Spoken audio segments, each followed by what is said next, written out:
boa noite. Boa noite. 9º dia da Assembleia Geral da CNBB. Bispos fazem abordagem às vocações religiosas e comissão para a causa dos santos. Cordialidade na fé. Celebração promove a aproximação entre Igreja Católica e outras denominações religiosas. Frente Parlamentar Mista em Defesa da Vida é lançada no Congresso Nacional.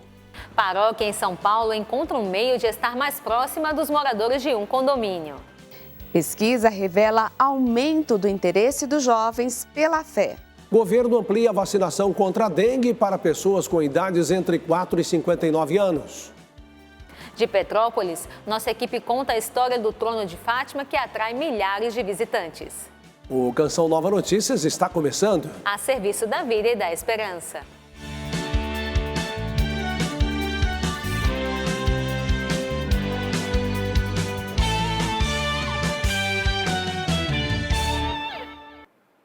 O aniversário da Conferência dos Religiosos do Brasil e do Colégio Pio Brasileiro foram alguns dos pontos da penúltima coletiva de imprensa da Assembleia Geral da CNBB que acontece em Aparecida. Olha, os jornalistas também puderam se informar sobre o trabalho desenvolvido por uma comissão especial da conferência voltado à santidade. Emerson Tersigni e Genilson Passetti acompanharam. 61 Assembleias Gerais, 60 campanhas da fraternidade. Muitos são os motivos para comemorar. E quando o assunto é evangelização e vida consagrada, as 7 décadas de existência da CRB são traduzidas em ação de graças. Novos campos, novas missões, novas presenças e, sobretudo, tocar o coração das novas gerações para que possam também se consagrar a Deus. Hoje, na cultura atual, não é fácil. Deixar tudo por causa de Jesus Cristo. A coletiva de imprensa de hoje também recordou outra estrutura em festa, o Colégio Pio Brasileiro em Roma. São 90 anos colaborando para a formação do clero na Cidade Eterna. Já são 2.200 estudantes que passaram pelo Pio Brasileiro, dos quais 172 se tornaram bispos, destes 6 são cardeais. Então o Colégio Pio Brasileiro é o espaço qualificado de formação de padres para mestrado, doutorado e pós-doutorado em Roma, sobretudo nas universidades pontifícias. Dentre as diversas comissões existentes na CNBB, está uma especial dedicada à causa dos santos. Seu objetivo é acompanhar os processos diocesanos daqueles que são candidatos aos altares da Santa Igreja. Desde 2016, este trabalho acontece conjuntamente com o Departamento do Vaticano, que cuida do assunto. Como que um cristão viveu o seu batismo e as suas virtudes, então nós queremos colocá-la para que possa, no futuro, bem próximo, não, esse cristão ser para nós um exemplo de santidade. Falar desta comissão é falar do coração de Deus, pois Ele quer que sejamos santos no cotidiano. A Igreja Canonizada Cristã é um processo longo, é um processo que tem 4 fases. E isso, para nós cristãos, é uma grande bênção, porque é um cristão que viveu a sua fé e é para nós um exemplo de que ser cristão, que ser santo, é algo muito simples, é ser fiel à sua fé. Os membros da Conferência Nacional dos Bispos do Brasil também participaram de uma cerimônia interreligiosa e puderam acompanhar a atualização dos trabalhos de comissões episcopais e subsecretarias da instituição. O clima mudou bruscamente, do calor ao frio, mas nada que afetasse o ardor missionário do episcopado brasileiro em assembleia pelo 9º dia em Aparecida. Formamos um só povo, o povo de Deus, uma só igreja, os mesmos pastores, que congrega e quer buscar a unidade. Mesmo sendo o encontro mais sério da Igreja Romana no Brasil, a interação após a reunião entre os prelados é uma virtude gratuita do cristão. A atitude viraliza nas redes. Este é Dom Rifan, no acordeon. Tinha 8 anos de idade quando entrei na aula de acordeon, mas depois fui para o seminário e não toquei mais. Depois de padre eu achei, não, isso pode ser útil. Os bispos gostam que é uma noite de descontração e confraternização também, né? Pela manhã foi apresentado aos bispos da CNBB o trabalho pastoral das subsecretarias da instituição e dos centros missionários de acolhida. Nas sessões vespertinas, a realidade evangelizadora de 4 comissões: Vida e Família, Tráfico Humano, Ecologia Integral e Mineração e Juventude. Além disso, os bispos brasileiros participaram de uma celebração interreligiosa. Como é bom os irmãos e as irmãs viverem juntos em harmonia. Esse testemunho de unidade nós devemos procurar viver, até para que nós possamos viver em paz. A paz é a nossa grande bandeira. Ninguém é feliz sem a paz. Um momento marcado por orações e a presença de 11 membros de outras denominações, das igrejas evangélicas luteranas, presbiterana independente, anglicana, do Islã, cultura judaica e da eparquia maronita no Brasil. O Brasil é um país exemplo que tem todas as religiões, tem uma harmonia pacífica, uma convivência muito pacífica. E aí o cumprimento do Evangelho de João 17, né? Quando Jesus, orando ao Pai, diz que oro para que eles sejam um e para que, vendo o mundo, creia que tu me enviaste. Eu acho que isso aqui, só a imagem já quebra muito preconceito que as pessoas podem ter. Por aqui, várias profissões religiosas, todas unidas por uma única razão. A chama da esperança permeia a luz da paz. A oração elevada aos céus constrói uma única prece. Viva o Evangelho que proclama a unidade. Cristo continua na sua Igreja Unisanta Católica e tem essa universalidade de pensar que muitos saíram, quiçá que esses irmãos que um dia se afastaram possam rever, refletir, rezar e botar em prática esse grande pedido de Jesus. Um só rebanho, um só pastor. Que bom, né? O jornalismo Canção Nova acompanha as atividades dos bispos em Assembleia em Aparecida, com reportagens, notícias durante nossa programação. As mensagens e reflexões são repercutidas pelo Sistema Canção Nova de Comunicação. Isso é possível porque sócios e benfeitores ajudam a manter esta obra que anuncia vida e esperança. Vejam só, nós estamos com 68% de nossa meta na campanha do projeto Dai-me Almas desse mês. Vá lá, acesse clube.cançãonova.com, faça sua doação ou doe pelo Pix com a chave pix.doação@cançãonova.com e obrigado por sua fidelidade. A gente muda de assunto agora para falar sobre o trabalho infantil, que é uma ação ilegal que priva crianças e adolescentes de uma infância sem preocupações. Esta ação impede que frequentem a escola e estudem normalmente, ameaçando o seu futuro. De acordo com o IBGE, cerca de 2 milhões de crianças e adolescentes entre 5 e 17 anos vivem nessa situação.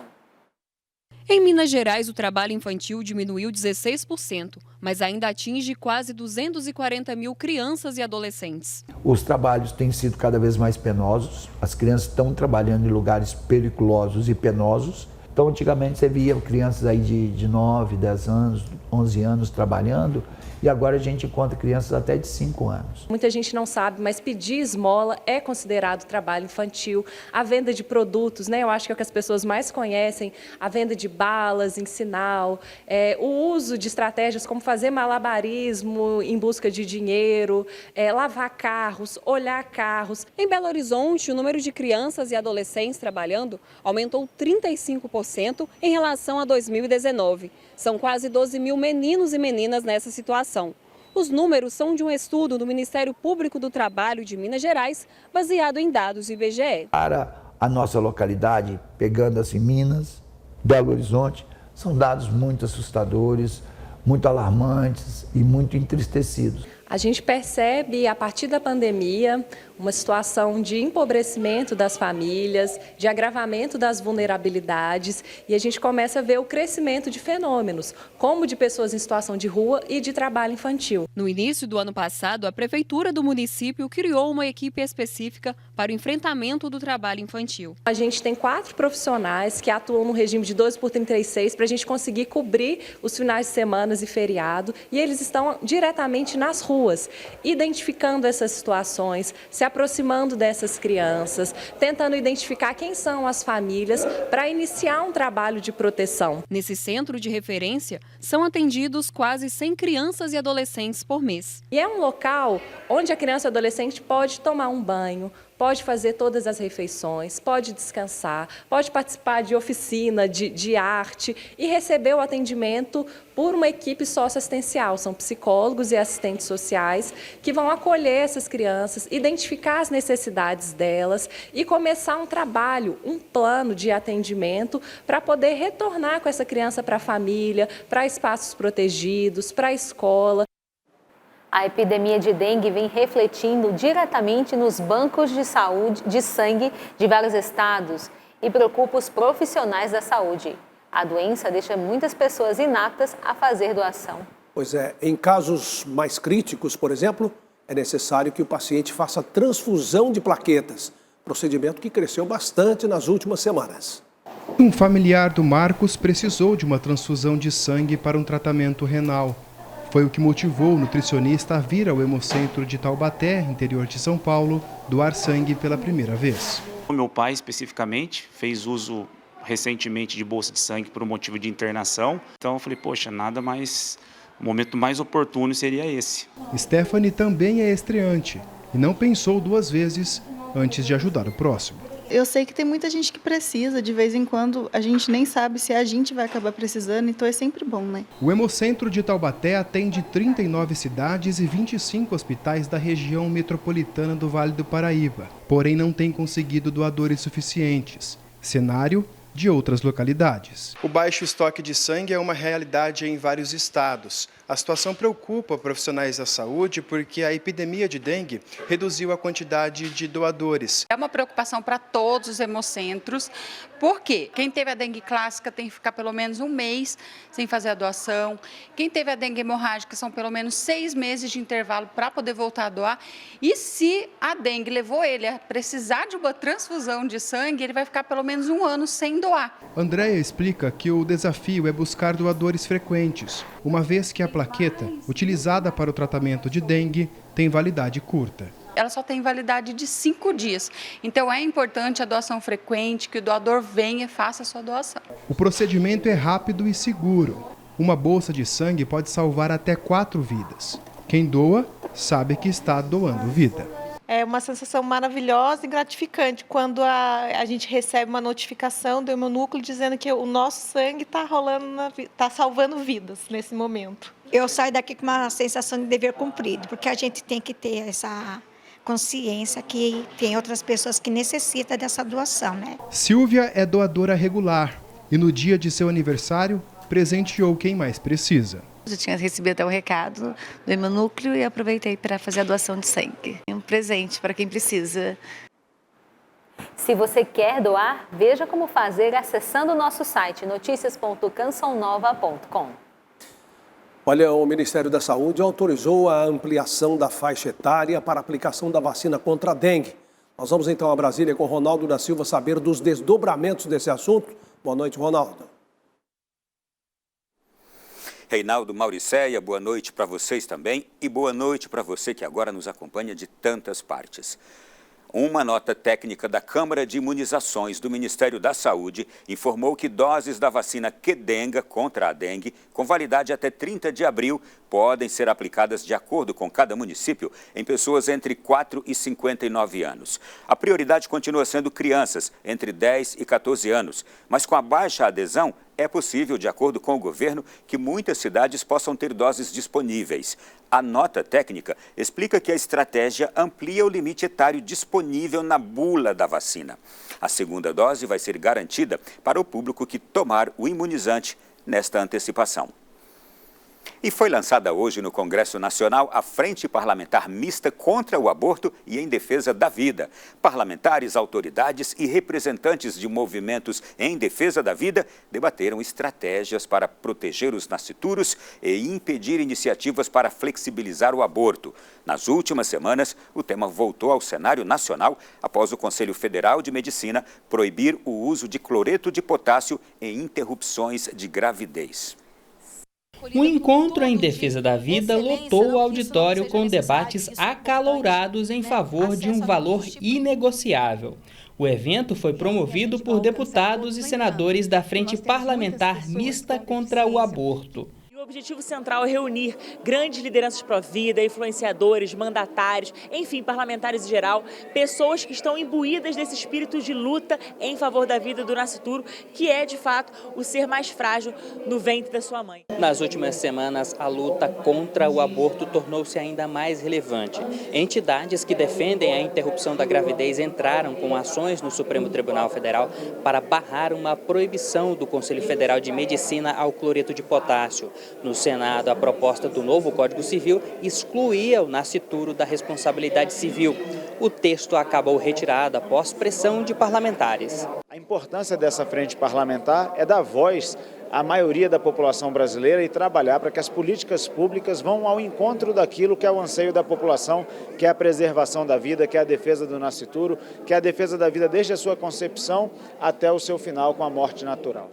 A defesa do nascituro conta com o apoio fundamental de instituições espalhadas por todo o Brasil.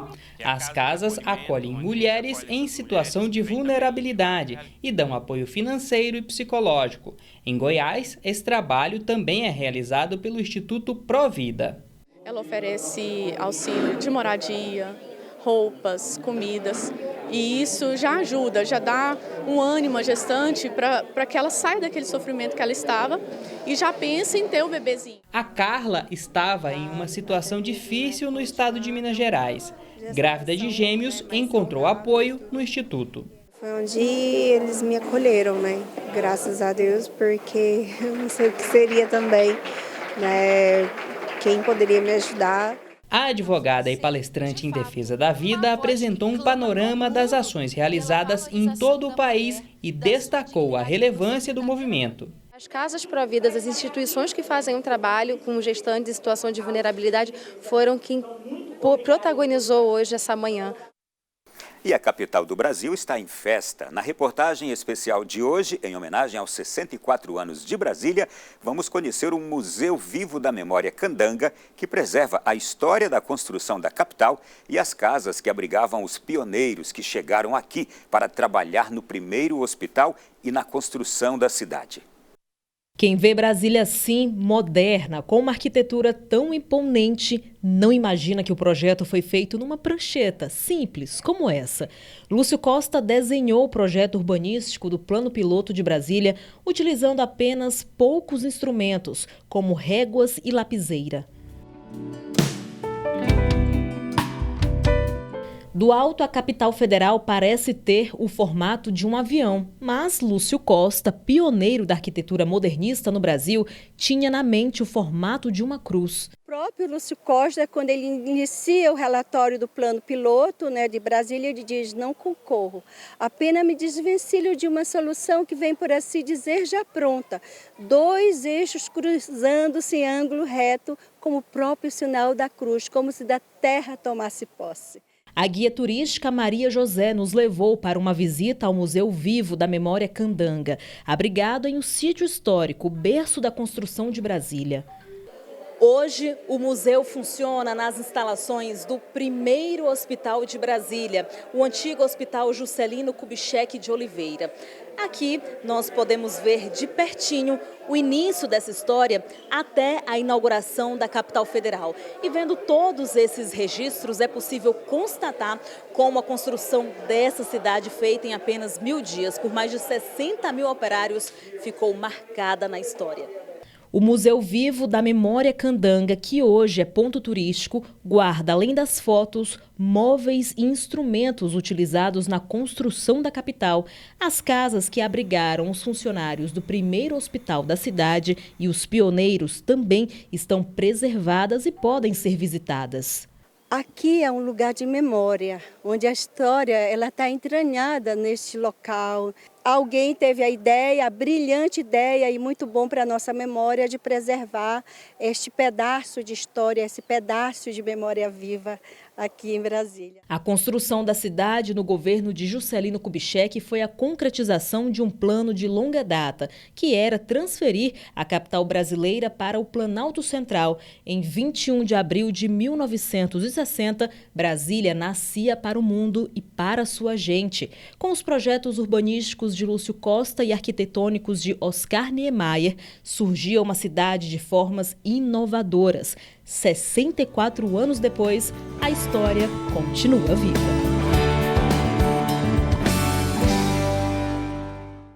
Em Dubai, nos Emirados Árabes Unidos, um temporal inundou ruas e casas na última terça-feira. 2 dias depois, ainda existem locais alagados. Se o caminhão dos bombeiros precisa de cautela para trafegar, imagine quem anda nas ruas alagadas com o que conseguiu pegar em casa. Os moradores de Dubai, nos Emirados Árabes, improvisam botes e pranchas para vencer a inundação. Essas imagens são de uma casa invadida pela água da chuva. Acabamos de nos mudar e agora enfrentamos essa água suja de drenagem saindo de todos os ralos dos banheiros. O nível da água continua subindo. Estamos supondo que existe algum tipo de bloqueio nas tubulações. As autoridades fazem o possível, mas parece que vai demorar. Estamos todos esperando e já se passaram mais de 24 horas. O temporal que surpreendeu todos foi o mais intenso registrado pelo estado do Golfo nos 75 anos de registros. Acho que ninguém esperava que fosse assim e eu realmente espero que nunca mais tenhamos esse tipo de chuva neste país. Eu realmente não espero que ninguém viva isso. Pode-se dizer que, enfim, o outono apareceu e, sobretudo, no centro-sul do país. A massa de ar fria e seca se expande e deixa a sexta-feira gelada. Hoje, aconteceu a primeira geada do ano no sul do Brasil, como você vê nas imagens. O bairro de Riviera, na cidade de Cascavel, no Paraná, amanheceu assim, com a grama toda branquinha. Amanhã pode gear no sudeste do Paraná e na Serra e Planalto Catarinense e Gaúcho. Essa frente fria faz as temperaturas despencarem nos estados do sul do país, no sudeste em São Paulo e no centro-oeste em parte do Mato Grosso do Sul, que vai ter mínima de 16 graus. Esses lugares podem inclusive bater o recorde de temperaturas mais baixas de 2024. Amanhã, na capital paulista, o sol predomina sem chuva e a mínima vai ser de 14 graus e a máxima pode chegar aos 23 graus. O tempo vai ser firme nos estados do sul do país, no norte de Minas Gerais e no sul da Bahia, como você vê na área mais clara do mapa. Isso porque o tempo seco vai impedir a chuva. Diferente do centro-oeste, que pode ter chuva em Goiás, no Distrito Federal e no Mato Grosso do Sul. E do sudeste, pois pode chover no sul de Minas Gerais e no Rio de Janeiro, assim como está demarcado nessa região azul mais escura do mapa. A entrada de umidade e a circulação de ventos levam nuvens e pancadas de chuva ao Amapá, Roraima e Amazonas. Além do norte, a zona de convergência intertropical vai influenciar no Nordeste também e pode chover a qualquer hora, no Maranhão, Piauí e Ceará. Na Bahia, existe ainda a continuidade do risco de pancadas de chuvas fortes em Ilhéus e Porto Seguro. Vamos às temperaturas. Vai fazer mínima de 13 graus em Porto Alegre, 19 no Rio de Janeiro e máxima de 31 em Manaus e 32 em Cuiabá. Olha, o Dia Nacional do Livro Infantil é a ocasião especial para celebrar a beleza das palavras e o impacto da leitura na vida de todos. E criar o bom hábito ajuda muito. A leitura desde a infância torna-se uma importante ferramenta de aprendizado e desenvolvimento das crianças. Esta escola salesiana de Aracaju incentiva a leitura entre os alunos, além da brinquedoteca, um espaço especial para contação de histórias e rodas de leitura. Tudo sob as sombras de um sapotizeiro, de onde se tira o saputi. Embaixo do pé de árvore, e essa árvore frutífera que as crianças sentam, não é? E ouvem histórias que as professoras contam. Ele conseguiu ser escritor e pintor? Não! O avô dele pediu para ele ser um médico. Um médico primeiro, foi a primeira profissão dele, não foi Martina. No dia do livro, essa turminha não deixou a data passar em branco. Monteiro Lobato, um dos principais autores da literatura infantil brasileira, foi homenageado com uma encenação que retratou uma famosa obra do escritor. O hábito da leitura promove o desenvolvimento cognitivo, intelectual e a imaginação das crianças, uma prática essencial tanto no ambiente escolar como em casa, junto com a família. A gente sempre tem essa rotina de ler para eles pelo menos uma vez ao dia, que é a hora de dormir, mas com esse hábito, né, com essa rotina, eles acabam gostando tanto de ouvir histórias que pedem o dia inteiro para ouvir histórias. A leitura já virou rotina diária para Rodrigo e Mariana. Vou lá, pego, leio um pedaço, depois lembro de outro pedaço que tem em outro livro, vou lá, leio aquele trecho e mais um pouco. Nos quartos repletos de livros, encontramos alguns especiais da editora Canção Nova. As menores Maria e Maria Teresa ainda não leem, mas já houve muitas histórias contadas pelos pais. Porque os livros eles trazem sempre histórias que você pode educá-los de diversas formas, né? Nas virtudes, educá-los na parte do imaginário. Depois da morte de Josué, o povo de Israel continuou lutando para conquistar as terras de Canaã.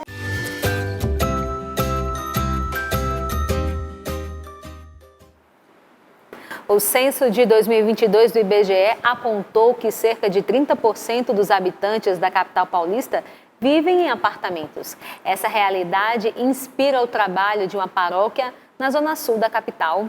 Vamos falar agora com Elane Gomes, que está em São Paulo. Boa noite, Elane.